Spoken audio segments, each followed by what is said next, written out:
1948 সালের যেটা আমরা সার্বজনীন মানবাধিকার ঘোষণাপত্র, এটা স্বাক্ষর করেছে এবং এই ইউনিভার্সাল ডিক্লারেশন অফ হিউম্যান রাইটসে বলা আছে যে প্রত্যেক নাগরিকের বেঁচে থাকার অধিকার রয়েছে। এখন তিনি যেভাবে মৃত্যুবরণ করেছেন, আপনারা দেখেছেন যে তার ঘরটি খুবই আবর্জনাপূর্ণ ছিল, নোংরা অবস্থায় ছিল এবং বসবাস অনুপযোগী ছিল। এবং যিনি নার্স গিয়েছিলেন এখানে, তিনি বলেছিলেন যে 1-2 বছর এই ঘরটি মনে হয় পরিষ্কার করা হয়নি।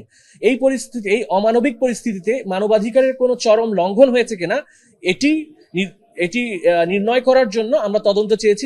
জাতীয় মানবাধিকার কমিশন, আপনারা জানেন, রয়েছে আমাদের বাংলাদেশে জাতীয় মানবাধিকার কমিশন। এই বিষয়টিকে তদন্ত করে তারা নির্ণয় করবে যে এখানে এই বৃদ্ধা নূরজাহান বেগম, ওনার মৃত্যুতে কোনো মানবাধিকারের লঙ্ঘন হয়েছে কিনা।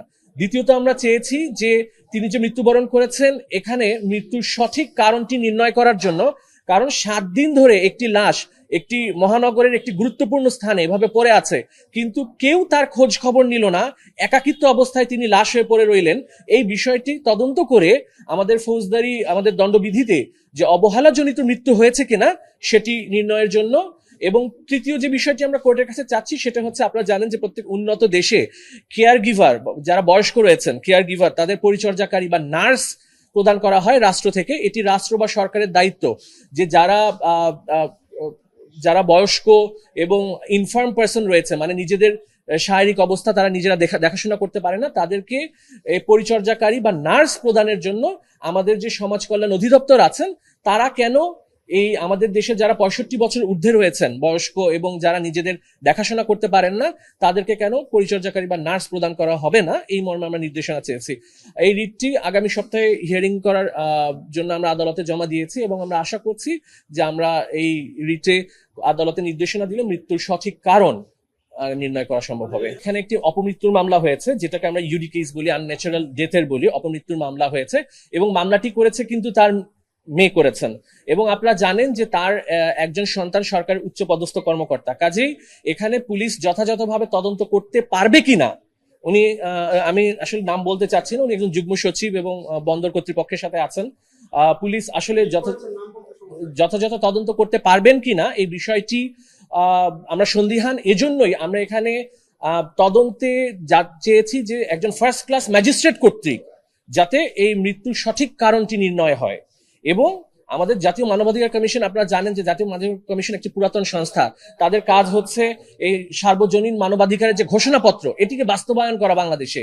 এই জাতিসংঘের এই মানবাধিকারের সনদপত্র যদি দেশে বাস্তবায়ন না হয়, একজন মানুষকে খাদ্যের অভাবে, চিকিৎসার অভাবে যদি মৃত্যুবরণ করতে হয়, এটি অবশ্যই যে কোনো দেশে, বাংলাদেশে না, যে কোনো দেশে এটি চরম মানবাধিকারের লঙ্ঘন।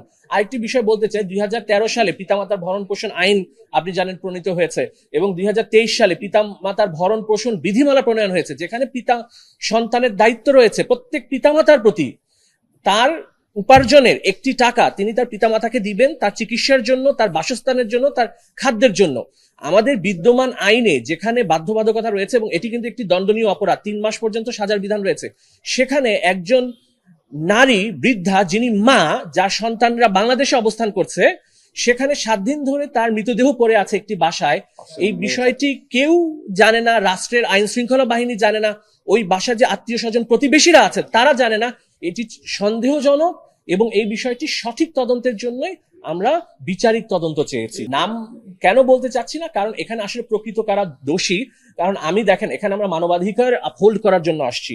প্রত্যেক মানুষের, আপনি জানেন যে আমাদের cardinal principle of law is every person should be presumed to be innocent until proved guilty.